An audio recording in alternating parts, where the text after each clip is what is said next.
हरे कृष्णा दंड प्रणाम आप सभी। तो आज हम भगवत गीता के 4.20 श्लोक पे चर्चा करेंगे। त्यक्त्वा कर्म फलासंगम नित्य तृप्तो निराश्रया कर्मण्येभि प्रवृत्तो अपि नैव किंचित करोति स। अनुवाद तथा तात्पर्य श्री प्रभुपाद जी के द्वारा। श्री प्रभुपाद की जय। अपने कर्म फलों की सारी आसक्ति को त्याग कर सदैव संतुष्ट तथा स्वतंत्र रहकर वह सभी प्रकार के कार्यों में व्यस्त रहकर भी कोई सकाम कर्म नहीं करता। तो भगवान श्री कृष्ण यहाँ पर अर्जुन को समझा रहे हैं कि वह ऐसा व्यक्ति जो अकर्म करता है, यानी भगवान श्री कृष्ण की प्रसन्नता के लिए कार्य करता है, वो सारी आसक्ति को त्याग कर हमेशा संतुष्ट रहता है ना।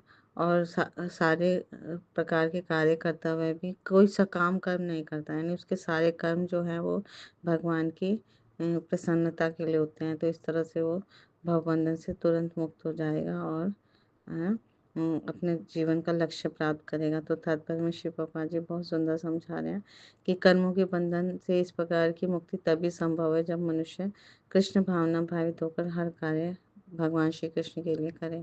तो जब हम अपना सब कुछ, अपना हर कार्य भगवान को अर्पित करेंगे, तभी हमारे लिए हम भवबंधन से मुक्त हो जाएंगे। और ये तभी संभव है जब हम पूर्ण रूप से कृष्ण भावना भावित बने। तो कृष्ण भावना भावित व्यक्ति भगवान के शुद्ध प्रेम वश ही कर्म करता है, तो इसलिए उसे कोई कर्म फलों के प्रति आकर्षण नहीं रहता। तो उसे अपने शरीर निर्वाह के लिए भी कोई आकर्षण रहता, बिल्कुल भी वो अनासक्त रहता है उन सब के लिए, क्योंकि वो पूर्णतया भगवान श्री कृष्ण पर आश्रित रहता है। यानी अब वो हर कार्य भगवान के लिए कर रहा है, तो उसे अगर कुछ चाहिए भी तो भगवान पे आश्रित है। वो किसी वस्तु को प्राप्त नहीं करना चाहता और ना ही अपनी वस्तु की रक्षा करना चाहता है ना। वो अपने पूर्ण सामर्थ्य से जितना भी उसके शरीर में बल है, तन मन धन से अपना कर्तव्य करता है और सब कुछ भगवान श्री कृष्ण पर छोड़ देता है। यानी अब उसे भगवान पे इतना श्रद्धा है कि उसका सुख दुख सब कुछ भगवान पे छोड़ देता है कि जो होगा वो भगवान देखेंगे, बस मैं उन्हीं की प्रसन्नता के लिए कार्य करता रहूँगा, यही मेरे जीवन का ध्येय है। तो ऐसा अनासक्त व्यक्ति जो होता है वो शुभ अशुभ कर्म फलों से तुरंत मुक्त रहता है ना, मुक्त हो जाता है जैसे वो कुछ भी नहीं कर रहा हो। तो ये अकर्म कहलाता है, यानी निष्काम कर्म का लक्षण है। तो अतः कृष्ण भावना अमृत से रहित कोई भी कार्यकर्ता के बंधन स्वरूप होता है और विकर्म का यही असली रूप है। तो अगर हम भगवान की सेवा में कार्य करेंगे तो हमारे हर कार्य जो है वो सफल होंगे और भगवान हमारी रक्षा सदैव रक्षा करेंगे। तो इसके विपरीत अगर हम कार्य करेंगे तो विकर्म फैलाएंगे, जैसा कि हमने पिछले श्लोकों में चर्चा किया। तो सकाम कर्म का अर्थ होता है कामना के सहित किया गया कर्म, यानी कोई इच्छा होती है कि मेरी इच्छा पूरी हो जाए तभी मैं ये काम करूँगा। जैसे कोई नौकरी करता है तो वेतन की कामना करता है, परोपकार करता है तो वो ये कामना करता है कि स्वर्ग की प्राप्ति हो जाए।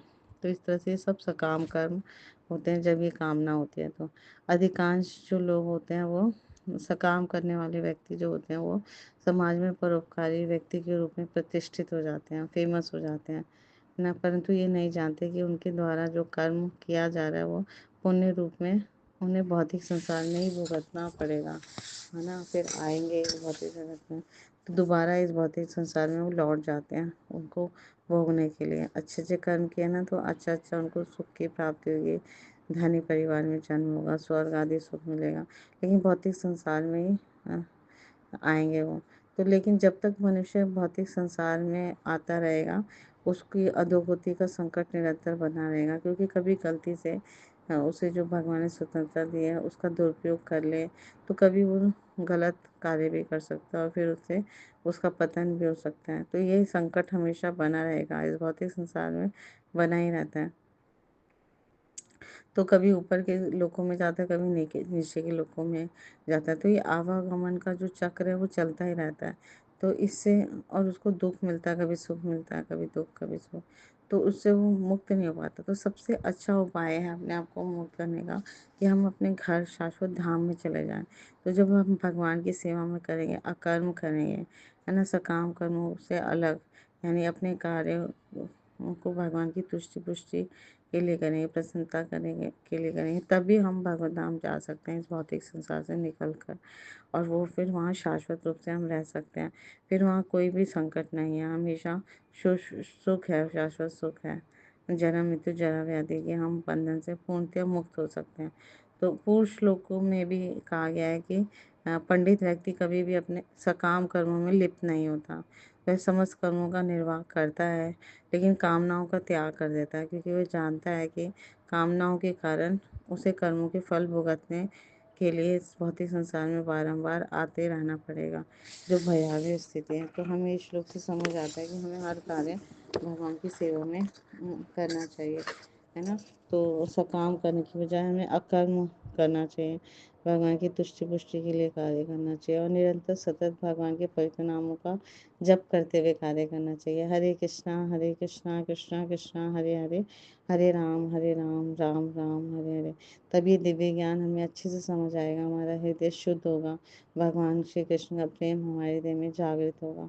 तो ये मनुष्य जीवन का परम लक्ष्य है। Thank you so much. Guru Maharaj की जय, श्री प्रभुपाद की जय। आप सब भक्तों की जय।